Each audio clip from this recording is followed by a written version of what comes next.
Good morning dear students.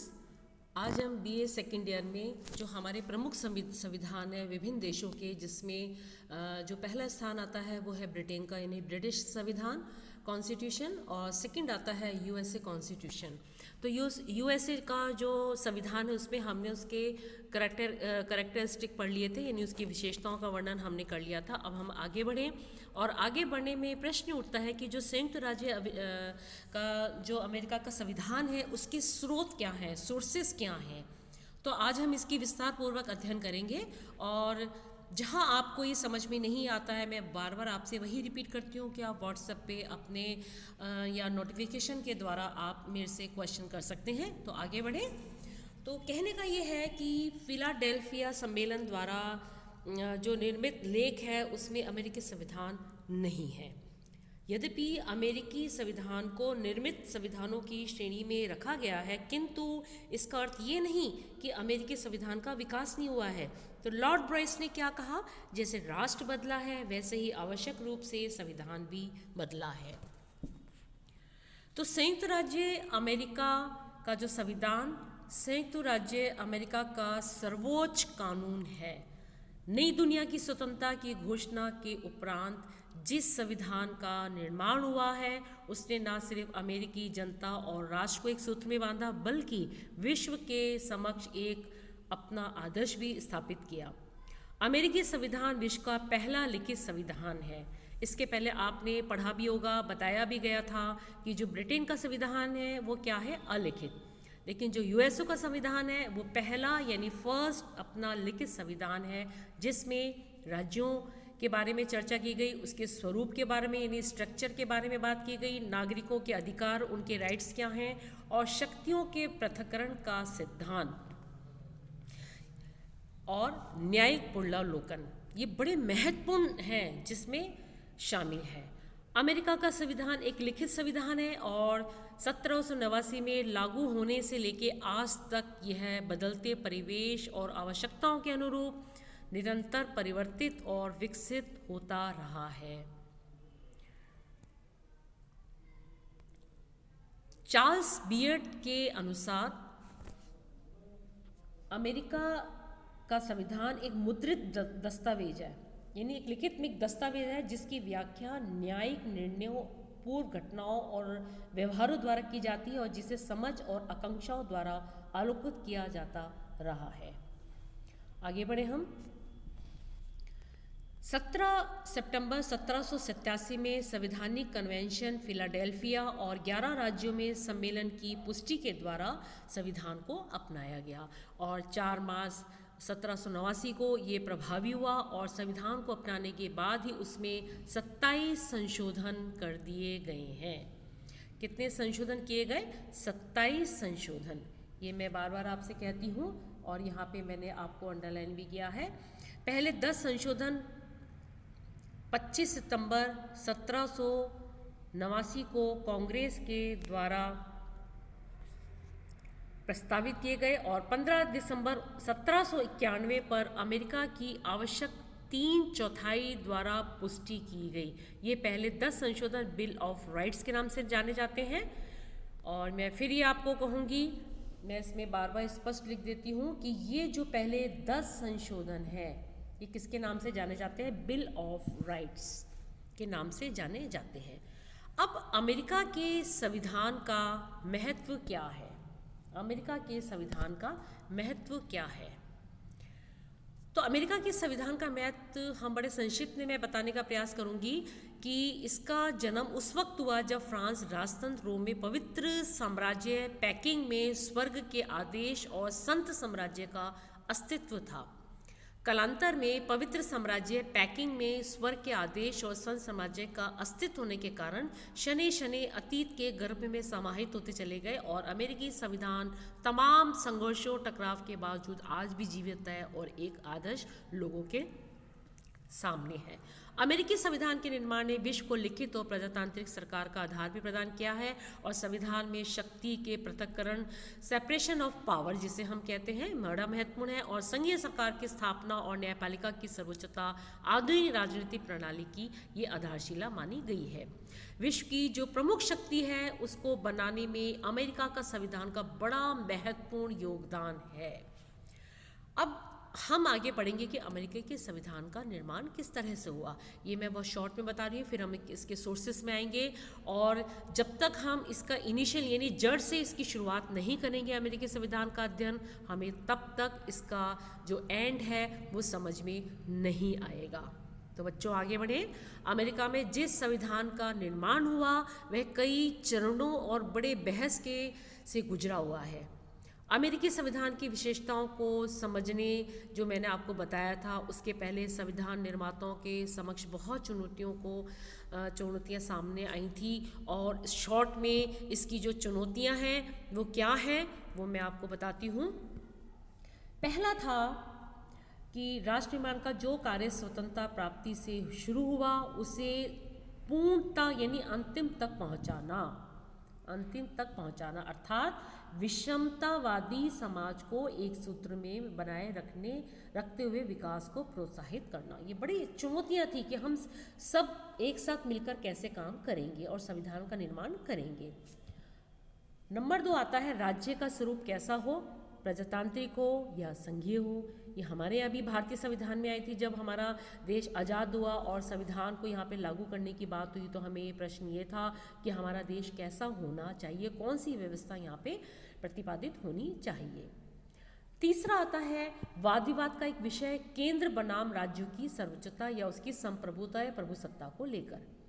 इसके अतिरिक्त कुछ अन्य मुद्दे भी थे जैसे सभी राज्यों को समानता का दर्जा दिया जाए या नहीं दिया जाए, संघ में राज्यों का प्रतिनिधित्व किस प्रकार से हो, ये भी एक बड़ा मुद्दा था।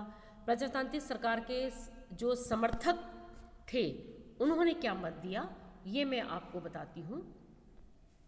उन्होंने ये कहा कि प्रजातंत्र की परंपरा में विश्वास रखने वाले लोग ये मानते हैं कि सरकार का जो कार्य क्षेत्र है एवं शक्ति सीमित होनी चाहिए। किसकी? सरकार जो देश को चलाती है, अर्थात राज्यों की तुलना में केंद्र कम शक्तिशाली हो, क्योंकि केंद्र यदि अत्यधिक शक्तिशाली होगा तो नागरिकों की स्वतंत्रता बाधित होगी और राज्यों की पहचान खत्म हो जाएगी। आर्थिक मुद्दे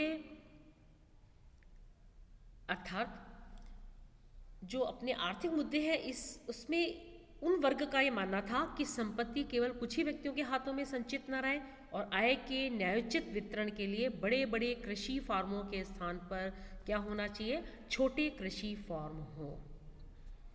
फिर आता है जो कुलीन तंत्री सरकार के समर्थकों का मत। पहले तो हमने क्या पढ़ा था?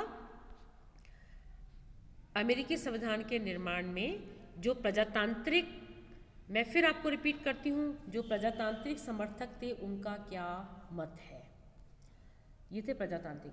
सेकंड है जो कुलीन तंत्रीय थे उनका क्या मत है।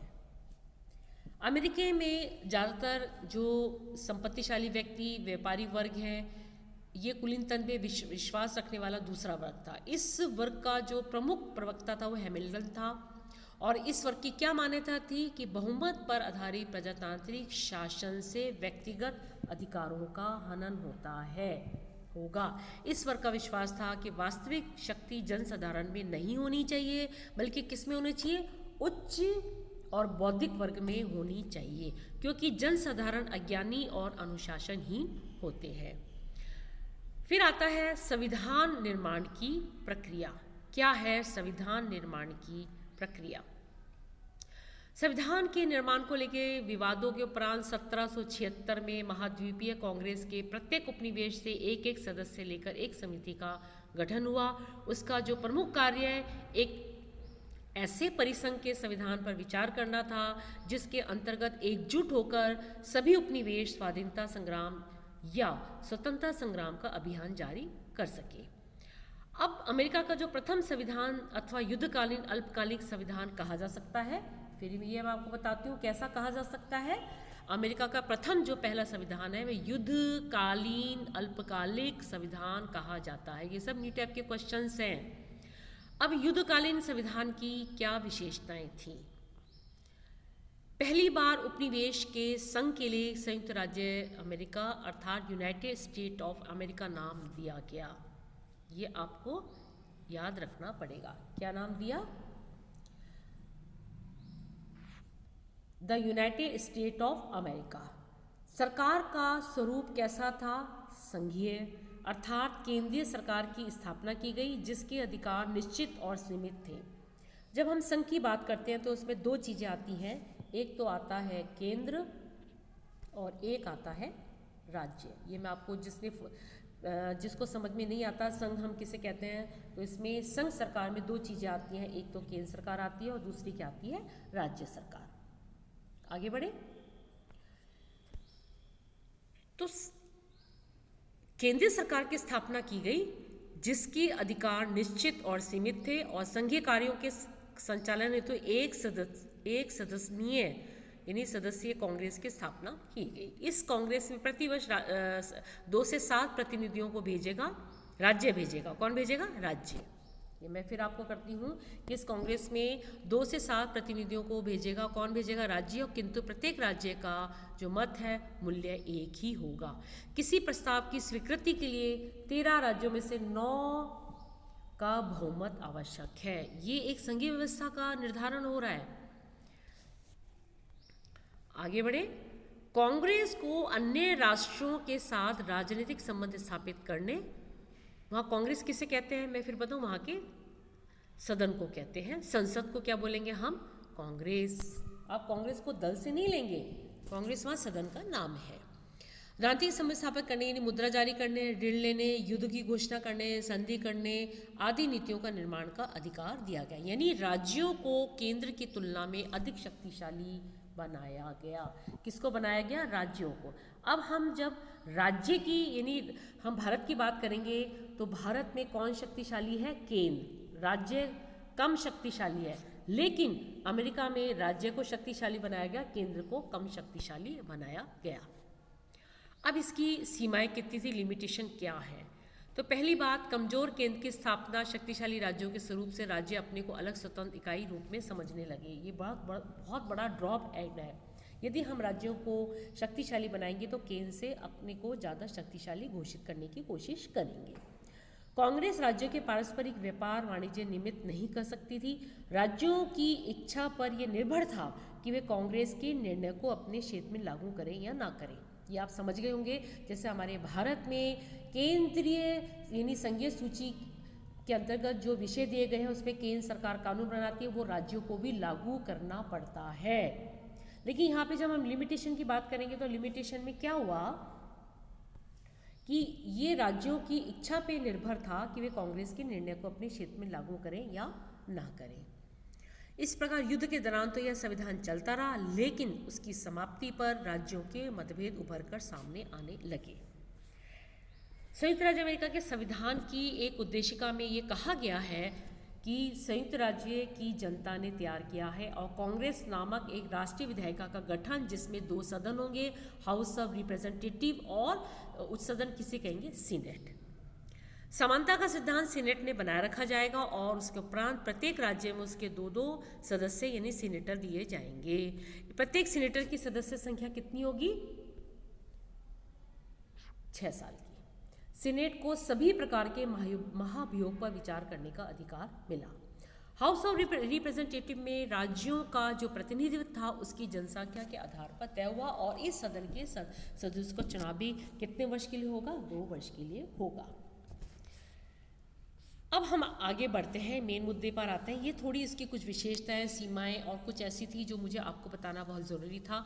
अब है अमेरिकी संविधान की रचना यानी उसको बनाने में प्रभावित करने वाले तत्व और उसके कारक क्या रहे हैं। तो स्वतंत्रता के बाद राष्ट्र निर्माण को पूर्णता तक पहुँचाने के लिए बहुलवादी विषम रूपी रीति रिवाज से युक्त एक सूत्र में बांधने हेतु संविधान की ज़रूरत थी और जिन मुद्दों को लेकर उपनिवेशों ने क्रांति की थी उन्हें भी संविधान के माध्यम से दूर किया जाना था। तो जब हम सोर्सेज की बात करते हैं तो मैंने आपको जैसे पहले भी बताया था कि वहाँ पे एक लिखित संविधान है, वो एक फिलाडेल्फिया सम्मेलन द्वारा निर्मित संविधान प्रलेख अमेरिकी शासन विधान का मूलभूत क्या है, स्रोत, वो क्या कहलाया जाएगा, लिखित संविधान, जिसकी मैं आपको पहले भी बता चुकी हूँ, या फिर लिखती हूँ लिखित संविधान।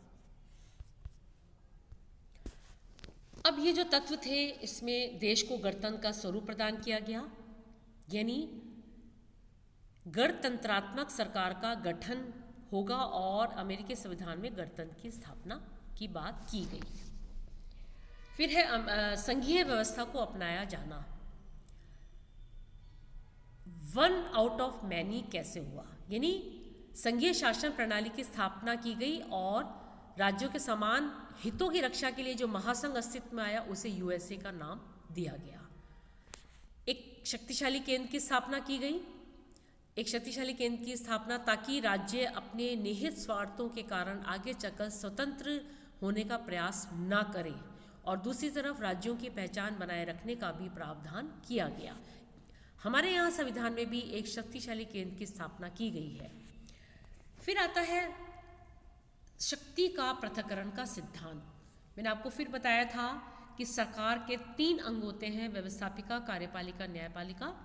इन तीनों शक्तियों, ये जो तीनों शक्तियां हैं इनकी सरकार की, इन तीनों में पृथक्करण होगा, और पृथक्करण होने के बाद ये एक दूसरे पे नियंत्रण भी स्थापित कर सकेंगे। तो कहने का तात्पर्य है कि सरकार की शक्ति किसी एक हाथों में ना रहकर या पढ़कर निरंकुश ना हो जाए, इसलिए कार्यपालिका ही सर्वशक्तिमान ना हो जाए, या व्यवस्थापिका ही ना हो जाए, या न्यायपालिका ही नहीं हो जाए। इसलिए इन तीनों के बीच में शक्तियों के विभाजन के सिद्धांत को अपनाया गया है। ये इसके एक मुख्य कारक के रूप में आएंगे, यानी कौन, सोर्सेस के रूप में। फिर आपका आता है संविधान संशोधन में राज्यों की भूमिका। ये भी बड़ा इंपॉर्टेंट है कि राज्यों को पर्याप्त महत्व देते हुए कानून के निर्माण में उसकी सहभागिता या सहयोग को महत्व देना भी ज़रूरी था। इसलिए संविधान संशोधन प्रक्रिया में ये प्रावधान किया गया कि प्रत्येक सदन के 2/3 मतों के आधार पर कांग्रेस संविधान में संशोधन का प्रस्ताव प्रस्तुत कर सकेगी, या राज्यों की कुल संख्या में से 2/3 राज्यों की विधायिका यानी व्यवस्थापिका में से आवेदन प्राप्त होने पर संशोधन प्रस्तावित करने के लिए सम्मेलन बुलाएगी।